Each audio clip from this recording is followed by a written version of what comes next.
तो हेडिंग लिखिए संविधान की विशेषताएं। आइए इनको भी हम बात कर लेते हैं, हमारे संविधान की क्या क्या विशेषताएं हैं बात कर लिया जाए। तो सबसे पहले हम बात करते हैं, लिखिएगा, हम लिख देते हैं कुछ कुछ बातें। तो संविधान की विशेषता, यार जैसे पढ़ा रहे हैं पढ़ते का नहीं हो आपको यार। ये बुढ़ापा आदमी किस तरीके से आता है, ठंडी महीना परेशान होता है, बुढ़ापा आ गई है लेकिन आदमी पढ़ते कुछ नहीं हुआ। विशेषता क्या बोले भाई, कुछ नहीं बोले अभी। देखो सबसे बड़ा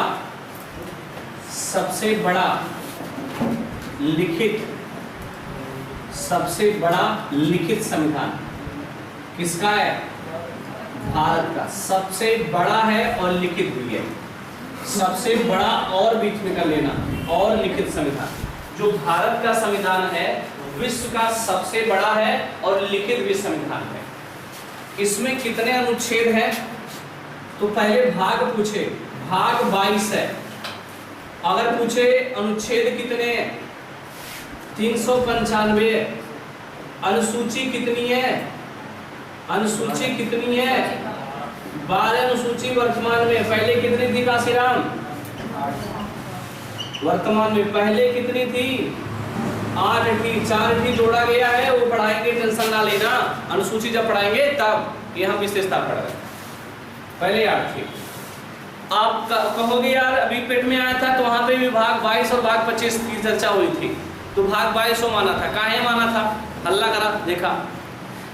देखो भाग जो है अभी भी 22 ही है, जो जोड़ा जा रहा है ना। जैसे आपका अभी पीछे पढ़े हो अनुच्छेद, आपका भाग 4 पढ़े कि नहीं पढ़े? भाग 4 के बाद आपने मूल कर्तव्य पढ़ा। मूल कर्तव्य कहाँ पढ़े हो?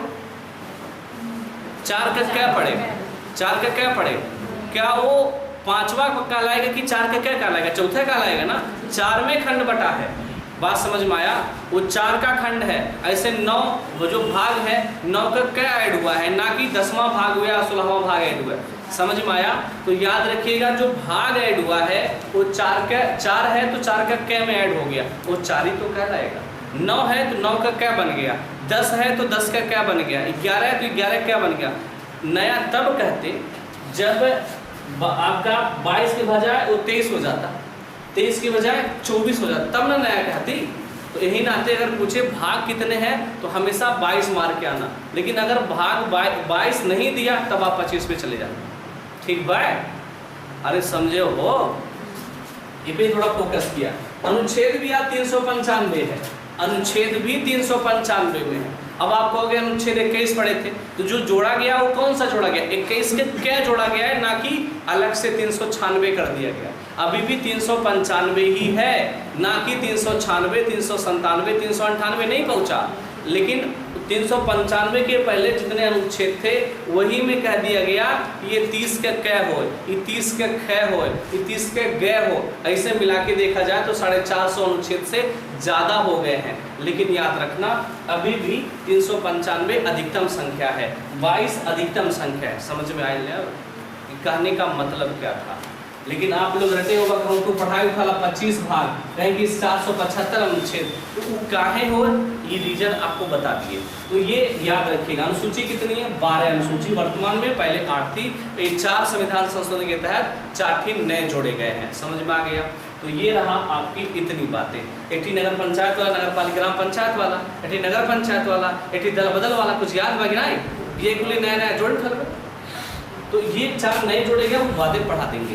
तो ये याद रखिएगा। अगर आपसे पूछे सबसे बड़ा क्या बतिया लहला, सबसे छोट के करवा है, सबसे छोटा लिखित संविधान किसका है? तो याद रखिएगा अमेरिका का। कितने अनुच्छेद? मात्र 7 अनुच्छेद है। ये भी पूछे तो बता दे। तो यही अब आप कहोगे भारत का संविधान इतना बड़ा काहे हुई हो? अगर आपसे कोई पूछ ले कि भारत का संविधान इतना बड़ा क्यों हो गया, कोई कारण तो बताओ। नहीं, कौन कारण आई भाई? हमारा फटेगा नहीं तो कौन कारण बताओ भाई? काशीराम को ऐसा थोड़ी, इसका मतलब कि हम ज़्यादा बड़ा कहते हैं। इसका मतलब है भारत में जैसे अमेरिका है, हमारा उत्तर प्रदेश 7-8 देश 10 देश मिला दो ना तो हमारा वो यूपी के बराबर नहीं आएंगे वो लोग। हमारा यूपी इतना बड़ा है, 7-8 देश मिला लो तो हमारा यूपी के बराबर है, बताओ। तो हमारा देश बहुत बड़ा है, हर एक राज्य के लिए अलग अलग प्रावधान रखा गया, केंद्र शासित के लिए अलग प्रावधान रखा गया, हर एक बहुत सारी धर्म के लोग रहते हैं। हमारा राज्य क्या कहता है, पंथ निरपेक्ष, हम सब धर्मों का क्या करते हैं, आदर करते हैं, आ जाओ। तो हर एक धर्म की अलग अलग बातें कहेगी, हर एक लोगों के बारे में अलग अलग बातें कहेगी, पुरुषों के बारे में अलग कहेगी, महिलाओं के बारे में अलग कहेगी, बच्चों के बारे में अलग कहा गया, जब राजनेताओं के बारे में अलग कहा गया, हर एक के बारे में जब अलग अलग कही उठल तो काजिन रही। जनसंख्या ज़्यादा है, बहुत बड़ा देश है, हर एक लोगों के बारे में अलग अलग बातें बताई गई, धर्म के बारे में अलग अलग बातें बताई गई, न तो हमारा संविधान का हुआ है, बड़ा हुआ है। कैसी पढ़ पाई बड़ी सांसद। दूसरा लिखिएगा विशेषता, दूसरा विशेषता लिखिएगा कठोरता एवं लचीलेपन का समन्वय। कठोरता एवं लचीलेपन का समन्वय। कठोरता एवं लचीलेपन का समन्वय की बात करते हैं। आइए थोड़ा सारी बोलेगो यार, कम से कम हमारा हालत देख के बुढ़ापा देख के पढ़ लेता नहीं ठीक रहा। हमारा बुढ़ापा देख के नहीं पढ़वा, कैसी पढ़वा है तुम्हारे बुढ़ापा बेचारा नहाए हुए पढ़े आप पढ़ावे आओ, अब चाहे नहाए चाहे लेकिन नहाए लगती। आ जाओ, कठोरता, सबसे कठोर संविधान पूछे किसका है, अमेरिका। अमेरिका का सबसे कठोर संविधान है। लचीला सबसे किसका है, ब्रिटेन। पूछा जाता है ब्रिटेन शब्द कहाँ से लिए, आपका लचीला ब्रिटेन से, कठोरता अमेरिका से, दोनों मिला दिए तो किसका बन गया, भारत का। कठोरता और लचीले दोनों मिल गए तो भारत का बन गया।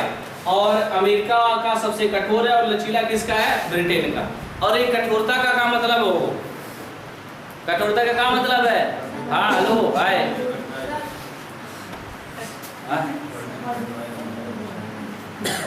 हेलो भाई, कठोरता वाले का, कठोरता माने पाथर फाटी नहीं,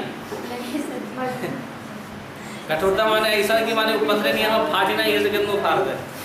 अब लचीला माने रबड़ खानी हुई नहीं, क्या है कठोरता लचीला, राजकुमार। कठोरता माने का फाटी नहीं और लचीला माने रबड़ खानी में दबा देते दबल रही। कठोरता का मतलब ये होता है कि उसमें संशोधन करना मुश्किल है, संशोधन आसानी से नहीं होगा। संशोधन करे पर दुनिया आपका माने चंद्रमा के धरती पे लागू परिवर्तन होला, और आपका लचीले का मतलब संशोधन आसानी से हो जाए, और दोनों को मिला दे तो किसका संविधान बन जाएगा, भारत का। तो भारत के संविधान में संशोधन बड़ी आसानी से भी नहीं होता, उसको लोकसभा, राज्यसभा और राष्ट्रपति के पास भेजना पड़ेगा तब जाके संशोधन होगा। और कुछ कुछ ऐसे होते हैं जहाँ पे विशेष बहुमत से संशोधन हो जाएगा, उसे कठिन हो जाएगा, और कुछ होते हैं साधारण बहुमत से हो जाते हैं, वो तो आसान हो जाएगा। तो जो विशेष बहुमत से हो जाएगा इसका मतलब कठोर है, जो साधारण बहुमत से हो गया इसका मतलब लचीला है। तो ये दोनों मिला दिया जाए किसका बन गया फिर, भारत का। तो यस बताओ पदी, कठोर माने इनायक माने फड़ले फाटी नाई। आज तक क्या जानते हैं कठोर माने को, सॉलिड पार्ट खाली ना कठोर माने ये जानते हैं माने फड़ले फाटी नाई। चली गया। तीसरा लिखिएगा एकात्मकता के साथ संघीय व्यवस्था का समन्वय। एकात्मकता के साथ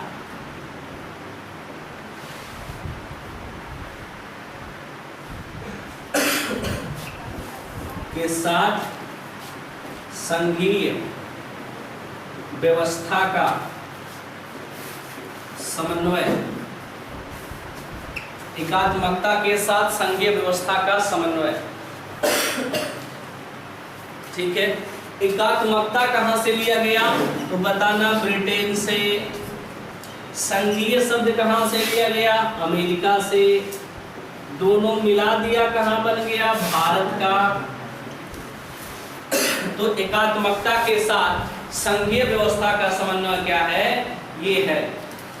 कहोगे इसका क्या मतलब है?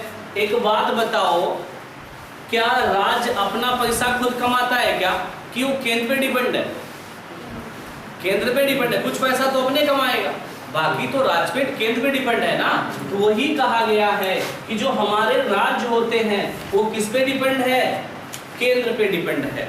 और ब्रिटेन में क्या है? राज्य स्वयं अपना मालिक है, और संघीय व्यवस्था में क्या है? केंद्र मालिक है पूरे राज्यों का। लेकिन हमारे यहाँ क्या, राज्य थोड़ा बहुत अपने मन से भी कर सकता है, लेकिन वो झुकाव किसकी ओर है? केंद्र की ओर है। बात समझ में आया? झुकाव आपके राज्य का किसकी ओर है? पड़ला हमेशा किसका भारी लगता है? केंद्र का। समझ में आए? यह कहा जाता है एकात्मकता के साथ संघीय व्यवस्था का समन्वय। एकात्मकता कहाँ? ब्रिटेन में। संघीय व्यवस्था कहाँ? अमेरिका में। दोनों मिला दिया जाए कहाँ? चौथा को, चौथा को लिखिएगा, संसदीय शासन व्यवस्था। संसदीय शासन व्यवस्था है भारत में, संसदीय शासन व्यवस्था है भारत में, संसदीय शासन व्यवस्था है भारत में, याद रखिएगा। माने यहाँ पे संसदीय शासन व्यवस्था है। कहोगे ये का है भाई? संसदीय शासन व्यवस्था ये कहाँ पे है? ये कहाँ पे है? भारत में है। अमेरिका में कैसे है पूछ ले, तो अमेरिका में अध्यक्षतात्मक है, अध्यक्षतात्मक।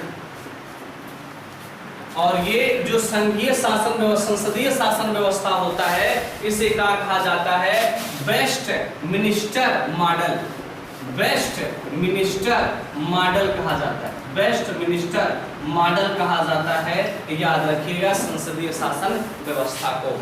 ये लाइन इंपॉर्टेंट है। इसका मतलब क्या? हमारे यहाँ जो इलेक्शन होगा, जो सांसद होंगे वो चुनाव के द्वारा जाएंगे, मंत्री होंगे वो चुनाव के द्वारा जाते हैं ना।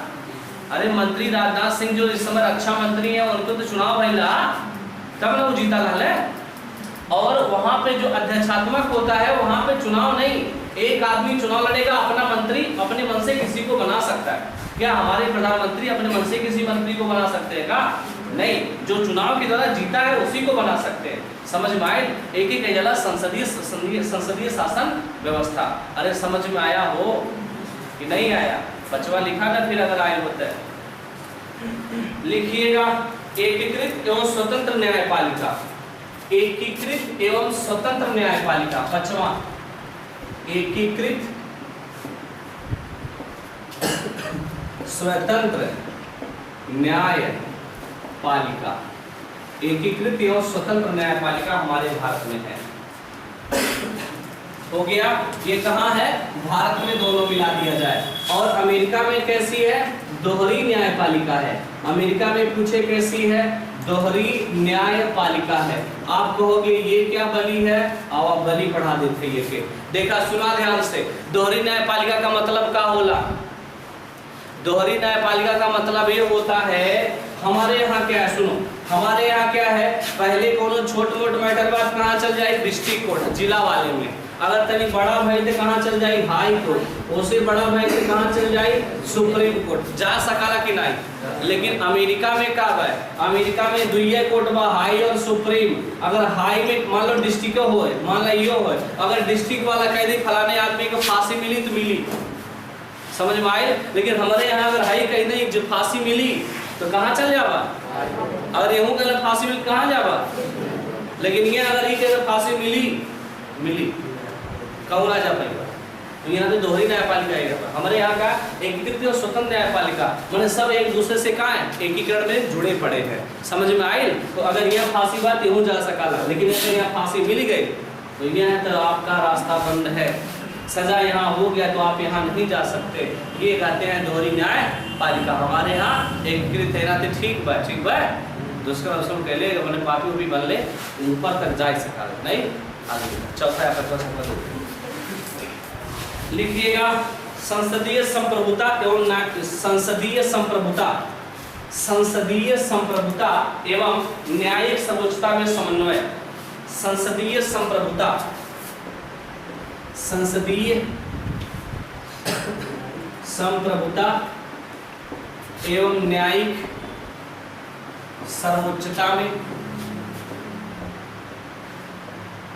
समन्वय, समन्वय दोनों को मिला दिया जाए तो कहाँ? भारत में। संसदीय संप्रभुता कहाँ? ब्रिटेन में।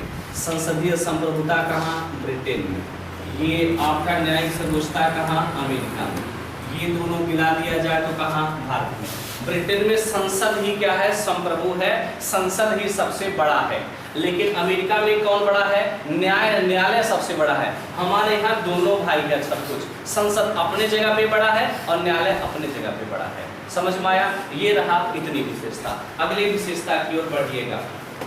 करंट अफेयर का समय बना है, आगे लिखिएगा एकल नागरिकता। एकल नागरिकता, एकल नागरिकता हमारे देश में कैसी नागरिकता है? एकल नागरिकता पहले रहा, लेकिन दोहरी, लेकिन कहाँ पे? जम्मू कश्मीर में। लेकिन अब वो भी क्या हो गया? एक बन गया। तो इसलिए आप कहेंगे हमारे भारत में कैसी नागरिकता है? अब एकल नागरिकता। अगर आपसे कोई पूछे आप कहाँ के नागरिक हो, इना गए यूपी के, इना गए संत कबीर नगर के ना, का बा? भारत के नागरिक है। ठीक बा? इन्हें कबो कहिए कि हम कहाँ के नागरिक है? यूपी के। वो गलत है। कोई पूछी कहाँ के नागरिक तो का बा? भारत का। लेकिन अमेरिका में अगर मान लो ये न्यूयॉर्क में रहता है तो उसे पूछे कहाँ के नागरिक है, वो कहेंगे न्यूयॉर्क के। हाँ, मान सकते हैं। पूछेगा फिर बाहर आवत कहाँ का नागरिक है तो का बा? अमेरिका का कहेगा। वो दो, उसकी दो नागरिकता मिलेगी, एक न्यूयॉर्क का और एक उस देश का। हमारे यहाँ सिंगल है, सिर्फ हम किसके नागरिक हैं? भारत के। राज्य के नागरिक नहीं है। नहीं तो अगर राज्य के नागरिक बन जाए तो योगी जी कहेंगे हमारा यूपी अलग कर दो, भारत हमारा यूपी का कर दो, अलग से बना दो, दूसरा देश